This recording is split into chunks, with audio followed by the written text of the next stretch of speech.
CM Chandrababu ఇచ్చిన super 6 హామీల్లో భాగంగా ఎన్టీఆర్ భరోసా pension అమలు చేసి చంద్రబాబు ఫస్ట్ 6 కొట్టారని పామర్రు ఎమ్మెల్యే వర్లకుమార్ రాజా అన్నారు.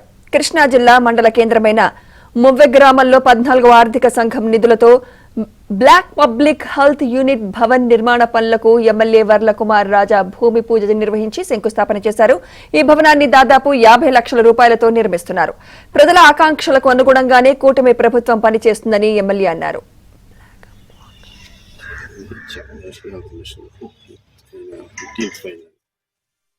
కోరి ఈ రోజు కూటమి ప్రభుత్వం కావాలనుకున్నారు. వచ్చిన 34 రోజుల్లోనే మాట ప్రకారంగానే పెన్షన్ 3,000ని 4,000 పెంచుతూ 3 నెలల బకాయిలు కలిపి 7,000 పెన్షన్ అందించిన ఘనత రాష్ట్రంలోనే కాదు, దేశంలోనే కాదు, ప్రపంచవ్యాప్తంగా అది ఆ ఘనత కూటమి ప్రభుత్వానికే చెందుతుంది. ఒక చరిత్ర సృష్టించాం.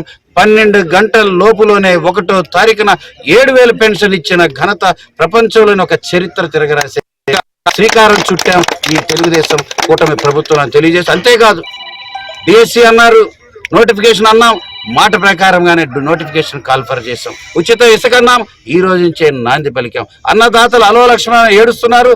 అన్నదాతలను ఆదుకోవడానికి మురుగు కాలువలు, సాగు కాలువలు కాల్ఫర్ చేసి, వర్క్స్ కాల్ఫర్ చేసి ఈ రోజు నుంచి అవి కూడా ప్రారంభమవుతున్నాయి. ఈ రకంగా తెలుగుదేశం ప్రభుత్వం విద్య, వైద్య రంగంతో పాటు అభివృద్ధి కార్యక్రమాలు చేసుకుంటూ అన్న మాట ప్రకారం సూపర్ 6 ఫస్ట్ బాల్ 6 కొట్టే విధంగా ఆ పథకాల్లో భాగంగా పెన్షన్ ఇచ్చి అన్నార్థుల్ని, వృద్ధుల్ని ఆదుకున్న ఘనత తెలుగుదేశం ప్రభుత్వం మాన్య శ్రీ నారా చంద్రబాబు నాయుడు గారు దాన్ని కూడా మీ అందరికీ గుర్తు చేస్తూ, అందరూ కూడా అభిమానించే ప్రతి ఒక్కరికి కూడా ప్రజలందరికీ కూడా విజ్ఞప్తి చేసేది ఒకటే: ఆదరించండి,